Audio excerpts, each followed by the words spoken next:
The Pediatric Lounge, a podcast taking you behind the door of the physician's lounge to get a deeper insight into just what docs are talking about today. From the clinically profound to the wonderfully routine and everything in between. Welcome to this week's episode. With us is Dr. Halina. How a female ER physician balances a career, family, and herself. Dr. Halina is board certified in pediatrics and pediatric emergency medicine.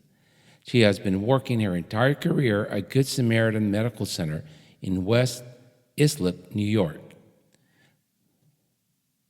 Also with us is Dr. George Rogu, our co-host, and this, Dr. Herb Bravo.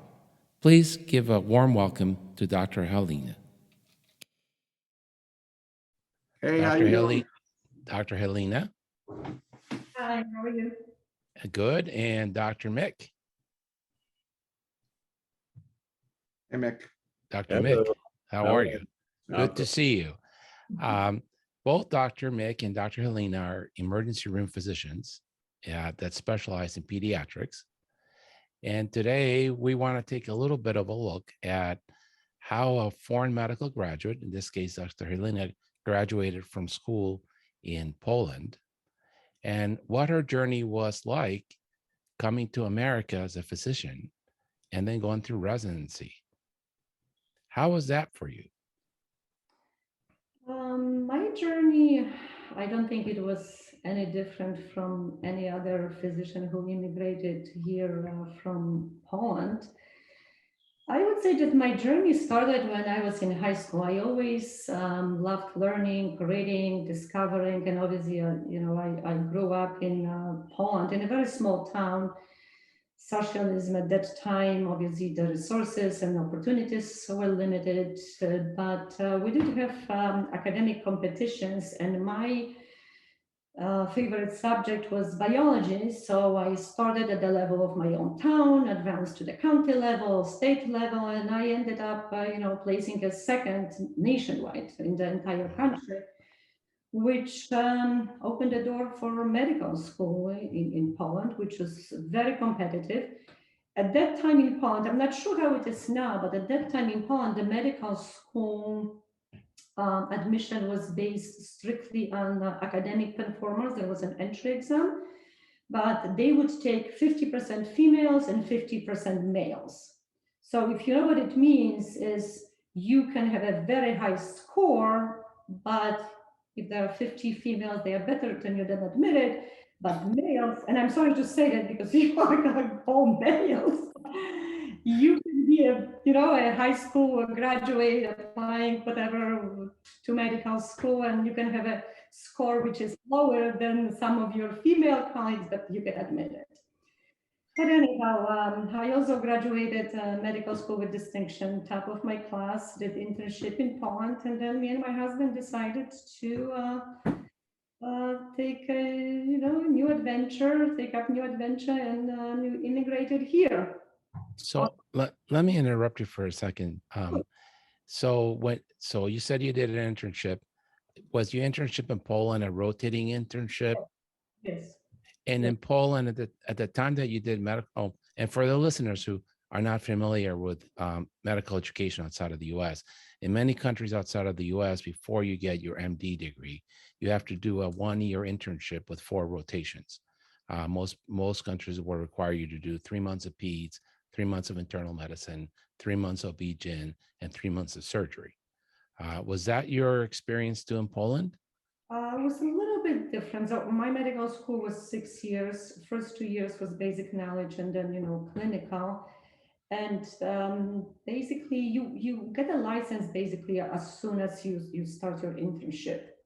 So Okay. it wasn't a requirement. I mean, things probably changed now and might be different, but at that time, this is basically. So were you able to do? You had to rotate through the 4 core specialties, or did you just do a year of pediatrics as your internship? Yeah, it was a year of pediatrics. I'm sorry, I misunderstood your question. Oh, nice. That's very nice. And at that time, was the medical system in Poland model after the Russian socialist kind of medicine? It was a socialized medicine, and everybody kind of compares Poland to Russia. But as I said again, I mean, Poland is a little bit different. We never had a communism, we had socialism, but the life was much better in Poland than in Russia. In Russia?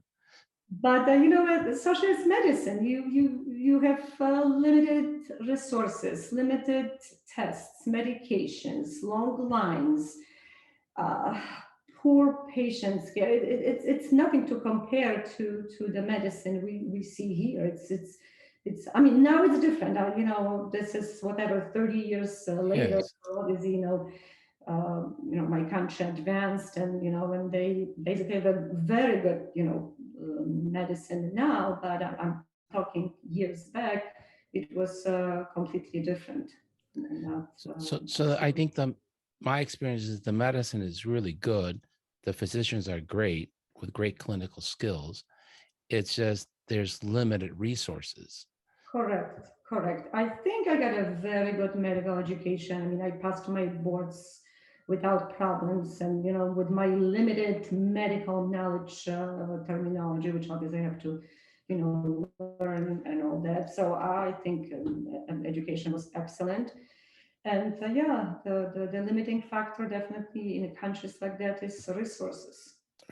And so then you came to America with your husband, and then you had to take the dreaded ECFMG test. So for those of you who haven't had that experience, there was 3 components to it. You have to take the TOEFL exam first to prove that you are proficient in English.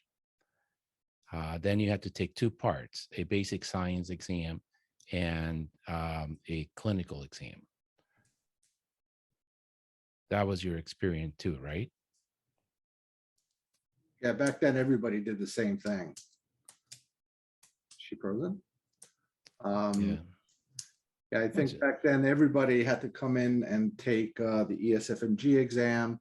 A lot of people had difficulty, especially with the basic sciences part, because you went through medical school 6 years, 7 years, whatever it was. Yeah. And after 6 years, you had to relearn biochemistry and had to put it all in one sitting. And it was a long exam, right? I think it was like almost a whole day each part. Yeah, it looks like we lost her. We'll just keep talking so I can fill in for her. And then it wasn't like it was today where you had like unlimited resources and question banks and classes and stuff. It was like people had underground questions that they could share with other people. And you know what I'm talking about, Herb? Yeah. So actually, my parents sent me to New York for 3 months. Yeah. And I did a course at Kaplan. Remember Kaplan's? Oh, yeah. Everything was on cassettes. Yeah. And you went up to some lady, you took a cassette, you put the headphones on, listened to the tape, and worked in a workbook. But it was a grueling experience. Yeah, hopefully she'll come back on. Mm. She must have had an internet problem. Yeah. Then after that, after you passed, the passing rate was very, very low. Yes. I mean, I'm sorry, you had a score really, really, really high, unusually high. And a lot of people did not make the grade. There was all kinds of conspiracy theories, right? That they would take the USMLE questions, and the ones that had the greater percentage of failure rate among the US grads, that's what they put onto the FMG. I don't know if any of that was true or not, but that's what people used to say back then, the conspiracy theories. So you came and you studied very hard, and you learned some new language because American physicians use a lot of lingo that's not used in any other world in the world. Absolutely. And how long did it take you to pass those exams? Oh, actually, it wasn't too bad. If I recall, they administered those exams twice a year. And at that time was a paper form to register. This is all before computers and technology. And, when people might think I'm like 100 years old or something.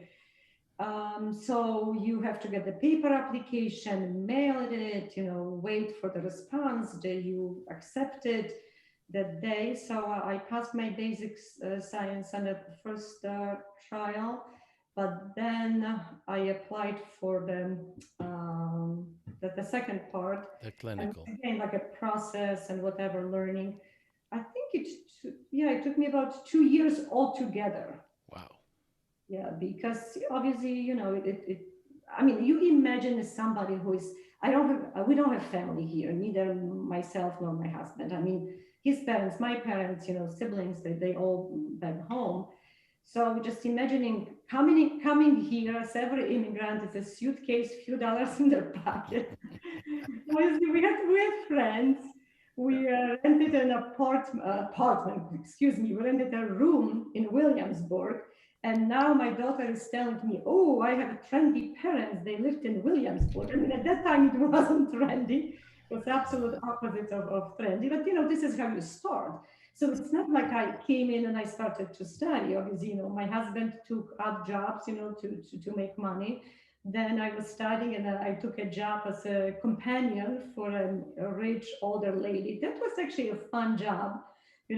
She lived near Lincoln Center in like this one of those luxurious buildings. Go there, fix breakfast for her, go for a walk, go for her hairdresser appointment, this appointment, shopping, lunch, and I was done by like 2 or 3 p.m. And then I would study. So I'm saying it took me a long time, not that I was studying for 2 years each and every day. I think I'm a little bit quicker learning than Well, that. yeah, you were doing multiple things. And Right, right. so you passed the ECFMGs, which is what they were called at that time. I think Correct. they have a different name now. Yes. And after you did that, you applied for residency, which was a whole other nightmare, right? It was all on paper, It was all on paper, and absolutely. Yes. and because you didn't graduate in the U.S. Medical schools, you didn't go through the match, Correct. Correct. and you had to send all your applications. And when the school didn't match the people they wanted, then there was a mad scramble with people who call you and say, we got 2 empty slots here. Would you want to take one or not? Is that your experience? Actually, my experience was a little bit different. I don't know.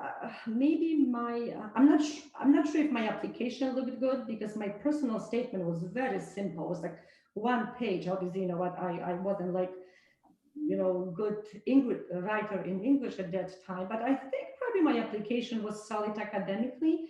So I got a lot of interviews, like, in LIJ, Westchester Medical Center and all that. But I also, at that time when I was interviewing, my green card status was still pending. So, it got clarified. And as soon as it got clarified, actually, LIJ, Schneider Children's Hospital, they accepted me starting January 1st. So I don't think this has had anything to do with match and leftover positions, because January 1st is like in the middle of The middle November. academic year, yeah. Right. They basically we're waiting for my immigration papers to clear. And once it was cleared, I let them know and they took me starting January 1st. So, Nice. so my residency program was actually very interesting because I was shifted like 6 months. So I was halfway year with one class and half of the year with the other class. But when Okay. yes, so it was like And then you graduated from residency like the rest of us did and correct. took your boards.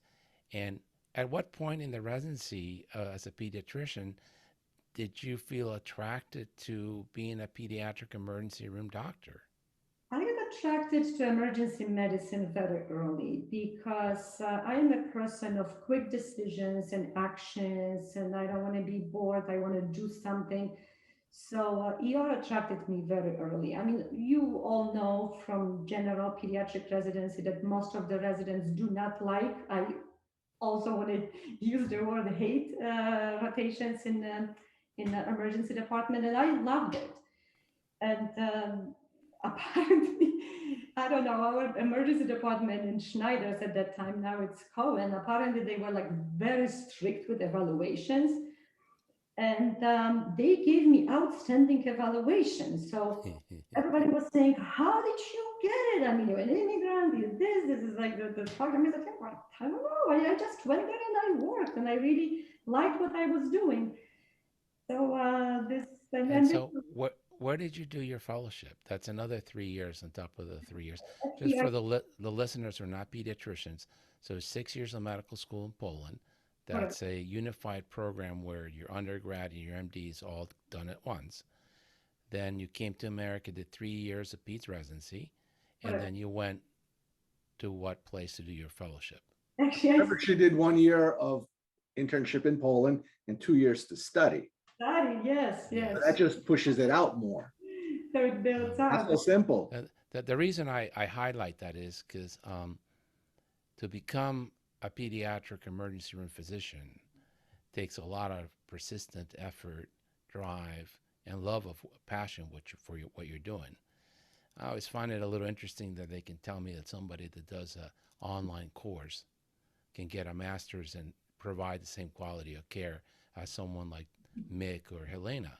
I don't find that possible, but you know, they can show me all the studies that anyone can treat a cold, and yes, true, you don't need anything for a cold.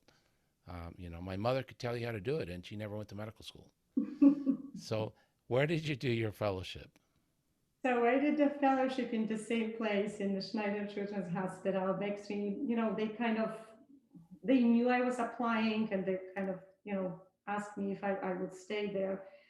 And again, I was off track, and they did adjust it to my off track Nice. timing, and I was hired, you know, as soon as I graduated mid-year. So I was And, very grateful for. and so then you graduated from your fellowship, and you decided to go practice in Long Island. Yes, yes. So And what's I the name of the hospital there? So I applied for a few different, you know, to a few different hospitals, but at that time, you know, we wanted to settle in Long Island, you know, like Winthrop was one of the choices. Stony Brook was a little bit too far. And at that time, Good Samaritan Hospital actually was opening a pediatric emergency department. They didn't have one before that. So I thought there was a very good opportunity to join this small community hospital, which decided to provide, you know, pediatric emergency care to the community and to pediatric patients there. I think this was a really, really great undertaking. Great fit. And, Right. Yes. and that I was guess you were one of the first over there, and you kind of like developed the program and made it better, right?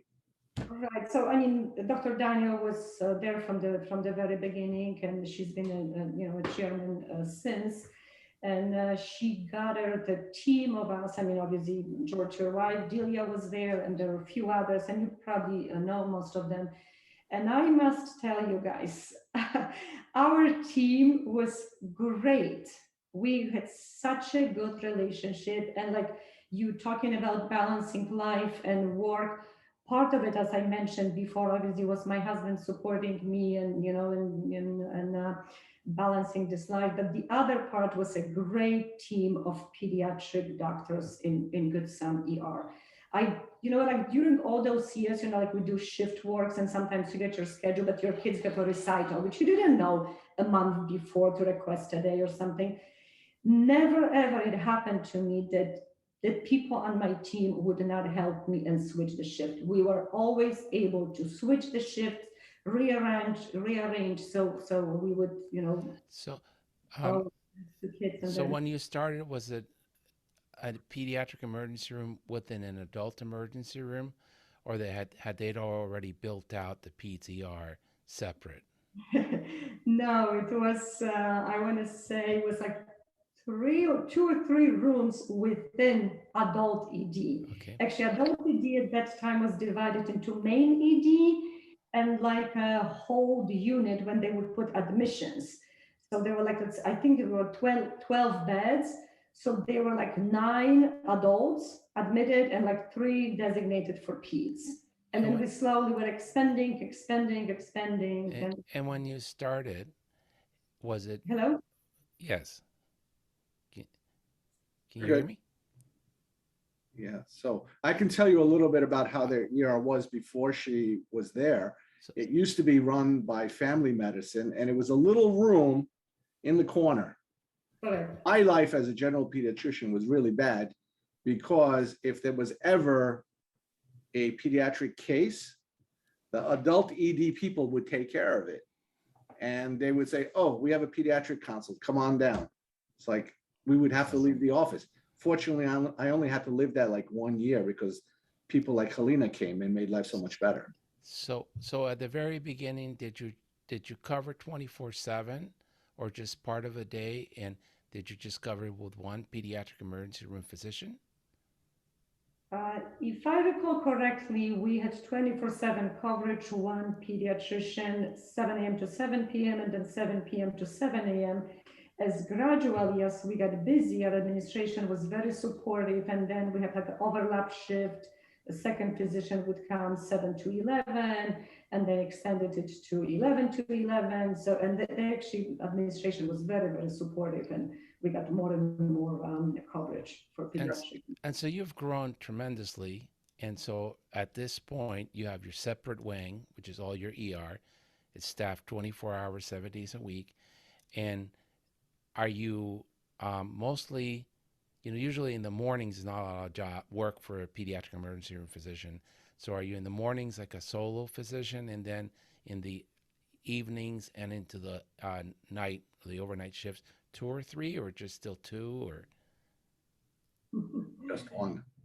It's interesting that you're asking this because we used to have double coverage, meaning it was like 7A to 7P, 7P to 7A, and then it was a double coverage from 10 a.m. to 8 p.m. and 8 p.m. to 6 a.m. shift.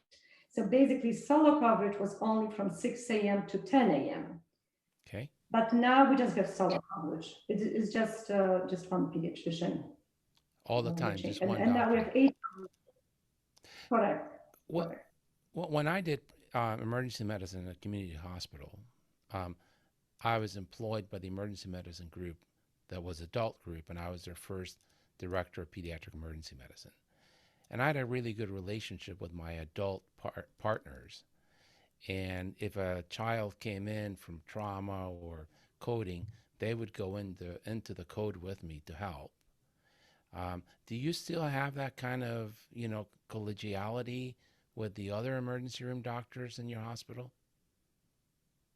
Yes, we do. And I would really appreciate that, because basically, if it's a sick child, a code situation, trauma or something, yes, adult doctors always come and see if we need any help, if there's anything they can do for us.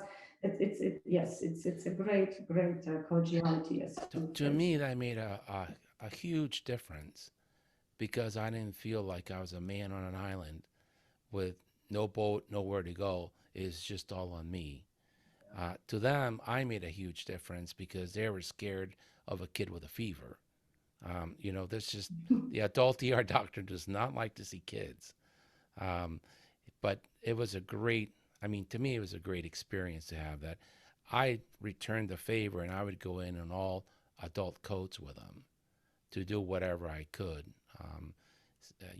You must be much better than I am at it, but a pediatric emergency room doctor can intubate anything. I mean, I can intubate a 2-day-old. Intubating a 35-year-old is not a problem for me, or starting a line is not a problem for me. Yeah. Because our kids are difficult. Yeah. You get me an adult, I'm like, well, this is a piece of cake. They don't spit, they don't kick, and they don't scream when I'm doing this, right? So do you ever go in and help with like that anymore, or is that not something they do anymore? We don't go and help with adult codes because it's only one pediatrician and 2 or 3 adult attendings. Okay. So we usually don't go to adult codes, but they do come to ours just because they are outnumbered. I mean, Okay. I'm the only pediatrician. I start going to adult codes. You can't stop. Yes. Yeah. And then, we take care of kids. Basically, what I want to say is ER work is all teamwork. One person cannot do that. I mean, it's definitely all about teamwork. You have to have good nurses, good nursing assistants, and respiratory therapists, and all team to be successful. So you must have built a tremendous relationship with the community, because you've been at the same place for a very long time. Yes, so we work really well with community pediatricians like, RBK pediatrics and all the other pediatricians. And I know that the hospital does, organize the community events, and we support that as well. And educate community about, pediatric needs and all that. And we have a community clinic in Wyandanch, which, I'm not part of that, but I know it exists, and obviously subspecialty center with all the pediatric subspecialties. And so, do you think that this relationship with George and the pediatricians at RBK, that when they pick up the phone and go, I'm not sure what I have here, but it doesn't look pretty. Do you think that kind of relationship decreases the burnout? I think so, because I think it's very important to have this good relationship with community pediatrician. Because if I put myself in the regular, general pediatrician's practice, and I have a child who needs help, I know there is somebody who is skillful and trained in all those kind of emergencies, and there's a place to send them. And that it has a team, right? You have Yeah. resources that a general pediatric office is not going to be able to support. Absolutely. So I think this is very comforting to all the pediatricians around it. And obviously this is, providing a great care to the pediatric population there. Is it comforting to you too to know the general pediatrician? Absolutely. Because you know what, when you work in ER, you see the patient one day, you always tell them to follow up. And if I know there is a pediatrician I'm familiar with, RBK Pediatrics, Marijuana, Grelos, whatever, Walensky, I mean, all of them, I know that they're going to follow up and they're going to do what's right for the child. Very difficult is to discharge a patient home without knowing that this family has a good follow-up. And sometimes, there are social situations in the family, difficult parents, but knowing that there is a follow-up, sure follow-up for pediatrics patients and discharging, that's very comforting. Absolutely. Yes. Did I had I'm a little bit of a perfectionist, so I always had this nightmare and this anxiety. I did not like to be called, and they all had at that time cell phones was not a big thing, but they all had my home number. I did not like to get phone calls after a shift from George in my house. It scared me to death. Like the first thing I said, George, who died? Who did I send somebody home last night? No, I just need you to come to a meeting. I'm like, okay, all right, good, but don't call me at home because I think somebody died that I sent home last night. Did you get that kind of anxiety, or did you just kind of like, it doesn't happen that Um, often? you always worry when you send patients home, but again, I mean, you have to know what you're doing. You have to be master in your specialty. You need to check everything. I know there are physicians who are very quick to discharge patients. I'm not very quick with discharges. I would go reevaluate, talk to parents, make sure they understand, go back to my computer, check blood work again, put it everything together. Again, I am not rushing patients out of ER. I rather keep them there a few more minutes to make sure everything is okay before we send them home. How has pediatric emergency evolved or changed in the last 20 years? When I was practicing, we still did workups for occult bacteremia, right? There's no vaccination. So if you couldn't find the source, you better get a white count and a blood culture. Um, anybody under 3 months got admitted because we were, deathly afraid they might have sepsis and we couldn't pick it up. Um, otitis was every day, and pneumonias were every other day. But now we vaccinate, so we see less of that, right? So Yes, absolutely. what do you see a lot of now, and how has that impacted your quality of life as a pediatric emergency room physician? I mean, obviously, pediatric emergency evolved and changed, and as you said, we have so many vaccinations. I remember in my training, given the recommendation was to do LP for febrile seizure if the child was less than 18 months old, which obviously, you know, absolutely. yes, so this absolutely changed and evolved, and for benefits of children, which again, I mean, you have to go with the flow, educate yourself, you know, be familiar with what you're doing, and I think this is just benefiting children. You asked me a question before this evolving pediatric emergency medicine. There was Yes. something else I feel like So I need to answer, but I don't remember I what don't you. think I did. I'm trying to understand what what do you see a lot of now in the emergency room? Now that you know we vaccinate so much, and we see less acute infectious diseases. So what do you see a lot of now? Okay, so obviously we see a lot of regular stuff, all the medical conditions, you can imagine trauma, car accidents, but you know what's concerning? We see more and more patients who need mental health resources. We obviously not a psychiatric hospital, but, and you know, in the past, we rarely had a psychiatric pediatric patients. Now we have 5 or 6 almost every day. And So has was this a trend already before COVID, or the trend wasn't really there, or did COVID just magnified the direction that we were already heading into? I think it started before COVID because of the, you know, the social media and all those, you know, computer interactions between kids and less social interactions face to face. But COVID definitely enhanced that, since there was a lockdown, kids couldn't interact, so they spend more time on the computer. That's, I think that is a real Right. crisis. But that's not a phenomenon just for the ER. That happens everywhere. The Yeah. amount of mental health that you see in the offices and in the urgent cares, it's just blows your mind.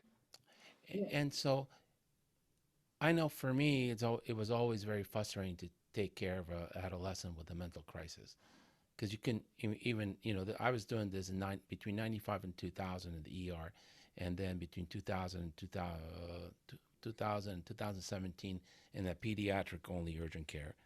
Um, but when you call somebody at 7 o'clock at night, whether it's a social worker, a psychologist, or a psychiatrist, they're like, well, what am I going to do? There's no inpatient beds for this.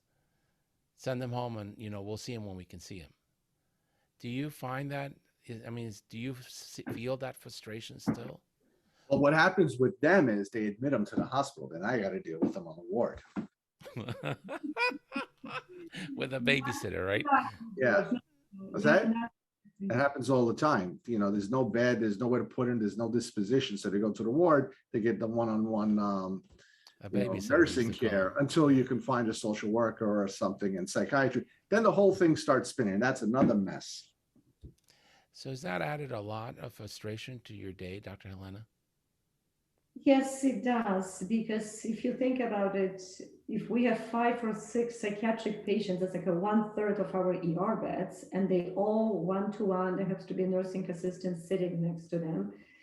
Obviously, you know, we need room to see more patients, and as George is saying, those patients stay in ER for days before they get a placement, in psychiatric hospital. When I trained in Schneider, it was much easier because they do have a psychiatric ward. So we did not have psychiatric patients mixed with medical patients. It was a separate psychiatric ED. All patients were placed there, you know, with appropriate resources and all that. And as a pediatrician, I would just go there for medical clearance just to make sure they're medically okay.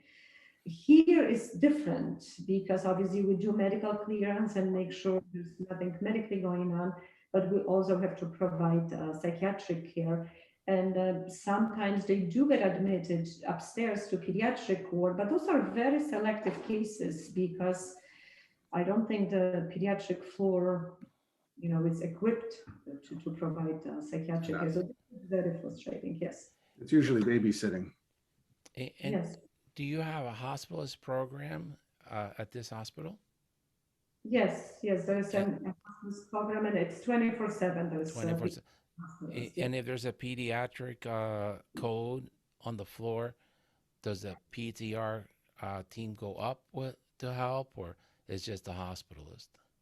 Now we don't. When we used to have two pediatricians, yes, one of us would go. But now, if you picture this as just only one pediatrician, and we're really far away, I would say, I don't know, a mile or whatever the walking distance. Oh wow. Yeah, the location of the ER from pediatric floor, it's a really on the other side of the building.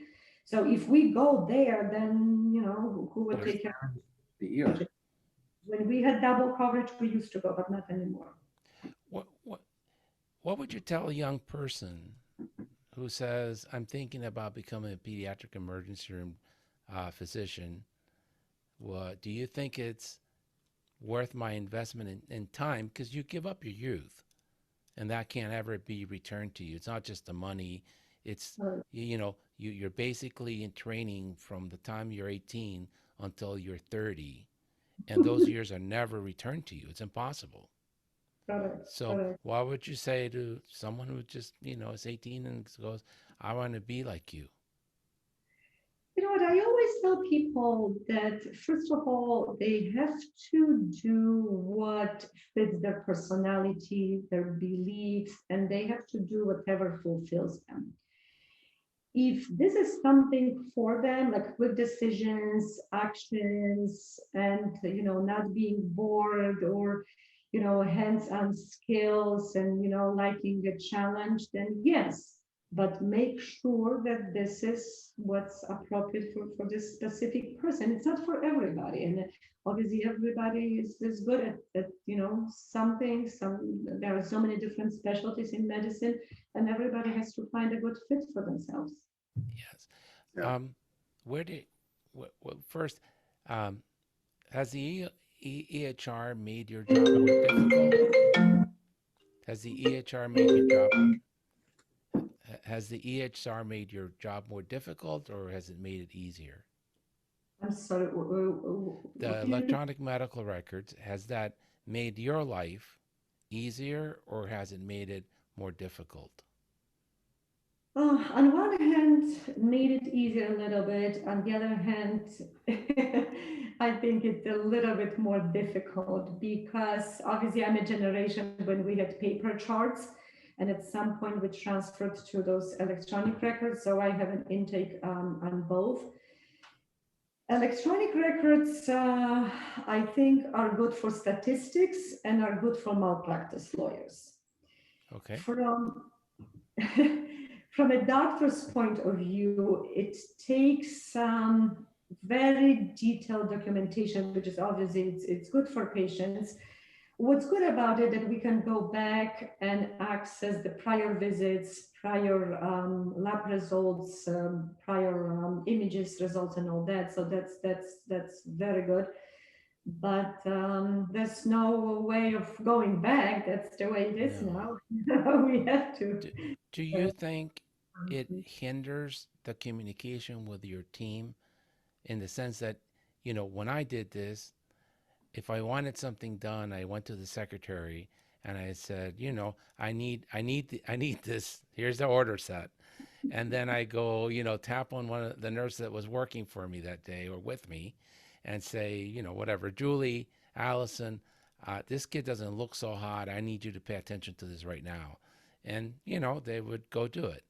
Now you just send an epic a little message to everybody. And I'm not sure that you got so many distractions. So do you still go and talk to each person like I used to? Actually, very good that you bringing this point, because I'm also the same way as you are. Even though I put an order in a computer, and even though it's there, I get up from my chair, go to the clerk, said, "Oh, I just put a consult to the surgery, whatever, for appendicitis. Call Doctor So and so."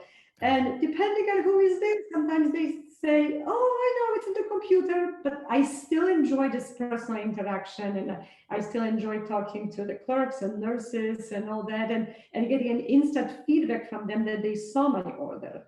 So I still do the same thing. Well, that's great to hear. What I'm finding in the hospital with this kind of theory is before I used to go to the hospital, talk to a nurse, they'll tell you a little bit about the patient, you'll tell them you gave an order. Now I'm finding myself just going, writing a note and leaving. And that's how errors happen, because what if I didn't hit enter? Yes, exactly. So You know what? it's good, but this is old school mentality. Or just Yes. how do you prioritize? If I'm a nurse and I have 10 orders on my Epic file, I don't really know which one to do first. I'm just going to go from number 1 to number 10, and maybe I should go to number 10 first, but nobody told me. I mean, a good pediatric nurse would know how to prioritize, but again, I do go to the nurse and I say to her, child in room 5 is sick and you need to take care of him first. I mean, I do communicate with the nurses program. I would also think that it's just you have a wonderful personality and demeanor, but the fact that you talk to people, the nurses, the respiratory therapists, the private physicians, the mothers, the kids, in some ways immunizes you against burnout because you have relationships. You're probably right.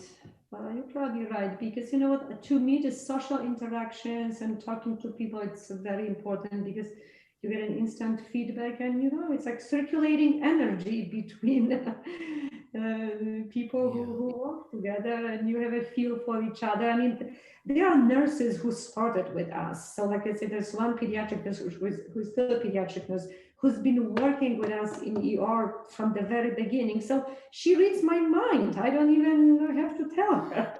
It's like a great marriage, right? You just look up and they're like, I'm on it. Yeah. Yes. And then I rely on her because sometimes the nurses in a front triage don't assign a correct triage category. It can be a child who's really sick, but they miss it for whatever reason, because maybe they're not as experienced. But then I rely on her when she sees this child, she'll get me. She says, oh, go to whatever, room 2, room 4, that child is sick. So that's a second. Even from the outside, I find the relationship with the ER physicians, it's important. I mean, when I call you, I'll tell you about whatever we got to do. How are the kids? What are you doing? Blah, blah, blah. Now, with the new generation of doctors that I'm finding, I call to tell them, I'm sending out a case. You should give them a little sign out. You're not going to tell them what to do. You know how many times they say, I'll just tell the clerk? That's sad. That's sad. That's really sad. You know what I do sometimes? I can say doctor's office is calling and the clerk is on the phone, and clerk is telling me 6-year-old with fever, whatever, coming in. And I said, can you put the doctor on the phone? I don't think I should be getting a report from a clerk. I know. Absolutely. Absolutely. So I always kind of like to know, what do you think the future of pediatric emergency medicine looks like? Oh, I think it's a very bright future. We will need more and more pediatric emergency doctors, because obviously, as you know, medicine can get more and more computerized, and a lot of subspecialties probably can be at least partially replaced by computers. I don't think emergency medicine can be replaced that easily. So if anybody, from the young graduates is interested in emergency medicine, especially pediatric emergency medicine, the future is very bright. Well, what are your thoughts on mid-levels replacing you in the ER? I'd be afraid to replace you in the ER. And I have just as much experience as you do, but not in such high acuity. Yes, I don't think that many people would be comfortable replacing pediatric emergency doctors, but we did have a very good nurse practitioner. But she started as a nurse, then she became nurse practitioner and started working with us as a mid-level. So we all kind of trained her into pediatric emergency medicine, and she became excellent. But she was smart enough because she knew her limits. She wasn't somebody who would say, oh, now I know this and that. She really, if she needed help, she would come and ask for help. And this is what I admire in her. Not like, oh, I am kind of know everything person and I can do it all. So I think mid-levels are great, with help and all that, but they should know their limits, and they should know at which point they should ask for help with a pediatric attending. Right. And then, are you reading anything interesting now? Any books that are, whether it's fiction or about the business you have with your husband or anything else? Very interesting you asked me this question because I have a new hobby. I have a garden. So at the moment, I'm reading a book on companion gardening, which Native Americans did. So basically, you plant corn, then you plant beans next to it. So the corn provides support for beans, and then you plant squash next to it, which does not allow any weeds. So that's what I'm reading. You'll be Oh, laughing. but that's a very cool concept, right? Cool concept, yeah. So this is like they all compensate each other, which what they need because the beans provide nitrogen. No, but on a more serious note, I just started a book by Ray Dalio, Principles. So this is basically a guy who's very successful businessman, and he decided to share his principles of how he became successful and all on. But I just started a book, so I cannot share Very his nice. secrets with you. Well, was there anything you wanted to ask George or me? I just wondering if there is the same kind of a burnout in general pediatrics for you, George, as it is for a hospital-based physician, or you think it's a little bit different? Well, I should be the poster boy for physician burnout, yet I'm not. Right? The partners at RBK Pediatrics, I don't think any of them are burnt out. I think it's the culture of the organization. If you have that organization that's from the top down heavy, you're gonna experience burnout. If it's like your ER team, if everybody's working together collaboratively, like we never miss a soccer game or a concert or something that's quick, because there's always somebody to work. You flip with somebody.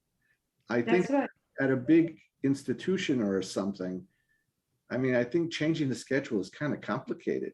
You have to get approvals and whatever. I don't know, but I heard that there is physician burnout in the community. I don't know why. Shouldn't be, because in pediatrics we got a clean job, a happy job. Everybody loves us. Exactly. Very rewarding to be a pediatrician. People. It's an honor to have a patient come in and to be seen. It shouldn't be. It's a job. It's I have to do this. Yeah, it's not a calling. You should make money doing it. There's nothing wrong with making money doing it. But, I don't know. We have to take care of people. This is what we do. I think the reason that community pediatricians burn out is the lack of relationships. So if you're in a solo group, in a silo, it's very difficult. Mhm.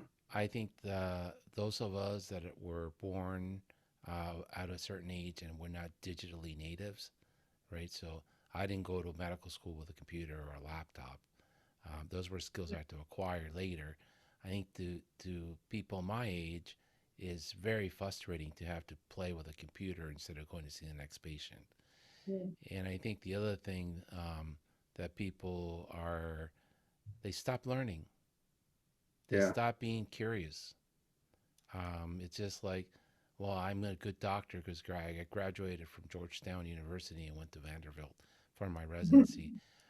I don't want, I'm a good doctor. I'm a great pediatrician because of that. And they don't have any joy of learning anymore. They're not curious. And I don't think you can live as a human that way for very long. Yeah. I think also the camaraderie and all that is very important, because before you used to go to the hospital, you talk to doctors, you talk to nurses, residents. Now a lot of physicians don't go to the hospital anymore. They don't go to the nursery anymore. We don't have to go to the ER because we have you, Dr. Borowski, but there used to be a time when the doctors used to come to the ER. Don't know what we would add, so I never went. But the one thing, Herb, that I think I did really good in our practice was when we renovated, I put you know how the doctors used to have their own little offices? Yeah. I made one big offices with desks everywhere. Everybody sits in the same room. I know everybody's kid's name, what teams they're on, their girlfriends, their boyfriends, I know everything about everybody. Should I? I mean, truthfully, I don't need to know, but if I'm at the higher level and I'm talking to them and I'm in there with them, I think it creates a culture of camaraderie as opposed to us and them and boys and girls. And, I think there's something to say about that. Well, that's what Dr. Helena was describing, that team concept in the emergency department. We're all in it together. Yeah, it's, 11 o'clock at night. Everybody's tired because, it's 11 o'clock at night. But we're all in it together. We got another hour, and then I get to go home and go to bed. And that team effort, I think, is very needed for humans. We are herd animals. When we don't have, when we're not part of the herd, and we're not rubbing shoulders and stuff like that, with other humans, we tend to get very depressed and demoralized. It's very important to be part of a team and to be cheered for the successes that you have, because God knows there's plenty of failure that we all experience at one point or another, and that cheering is very important. Yep. All right. Thank you. It's the first time I'm meeting you, and you have a very warm personality. Tell me a little about yourself. You're from Costa Rica, or I overheard you? No, I have a very complicated life history. So Oh, I was you're born gonna in, get an earful now. I'll do the cliff notes. I was born in Bogota, Colombia. And my dad and my mom were born in Colombia. And my dad got a MBA in England. So he packed the family up and we went to England for about 18 months.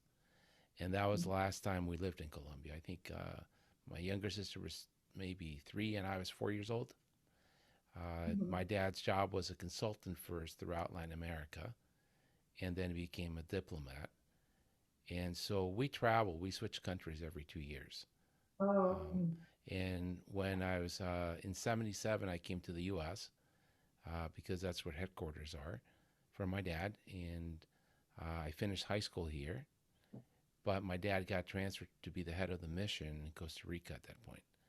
And he just walked up to me and said, "Well, you're not staying here by yourself."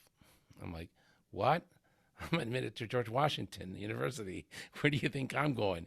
He goes, "Well, you're not staying here by yourself because I'm not paying for it. You can join the military if you like, but I'm not going to leave you with no family, nothing here, and go to Costa Rica, and that's where my job is going to be. So apply to medical school in Costa Rica." So I spent the next 6 years there, Cool. which is a wonderful experience. All right.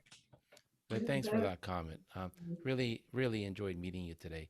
Thanks for joining the podcast. And For inviting me again. I mean, it was a pleasure to be here with you guys, and I'm really honored. And again, I didn't think my story was anything. You know what? I think your story is exemplary, and more people like you should be told. They should tell their story for other young physicians to understand, because they don't get it. It's the story of America. Yeah. It's people like you that make America great. And I keep repeating that because it's really important to remember that. You chose this as your country, and you've done great things for the kids in Long Island, and therefore for the potential of the future of this country. And we all are very grateful for that gift that you've given us. Thanks, Halina. Okay, thank you so much. Thank you.